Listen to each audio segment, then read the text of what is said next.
આ એક 3 ફેઝ બસ બાર સિસ્ટમ છે, જેમાં આર ફેઝ, વાય ફેઝ, બી ફેઝ અને ન્યુટ્રલ છે.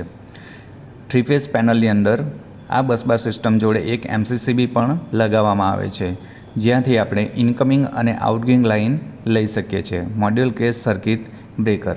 હવે આપણે જે ફેઝ વોલ્ટેજ અને લાઇન વોલ્ટેજ માપવાના છે, એના માટે આપણે ક્લિપ ઓન મીટરનો યુઝ કરી રહ્યા છીએ. અહીંયા ક્લિપ ઓન મીટર અને મલ્ટીમીટર બંનેનો આપણે યુઝ કરી શકીએ, પરંતુ ક્લિપ ઓન મીટર એ થોડું એડવાન્સ છે મલ્ટીમીટરની સાપેક્ષે. આપણે લાઇન ટુ લાઇન વોલ્ટેજ માપવાના છે, તો બે ફેઝની વચ્ચે આપણે જ્યારે સિરીઝ ટેસ્ટ લેમ્પની મદદથી લીડ લગાવીશું ત્યારે લેમ્પ ફૂલ પ્રકાશિત થશે. એના પરથી આપણને ખ્યાલ આવશે કે 440 વોલ્ટ પૂરા વોલ્ટેજ આવે છે. અને જો આપણે ફેઝ અને ન્યુટ્રલની વચ્ચે ચેક કરીશું ત્યારે લેમ્પ થોડો ડીમ પ્રકાશિત થશે.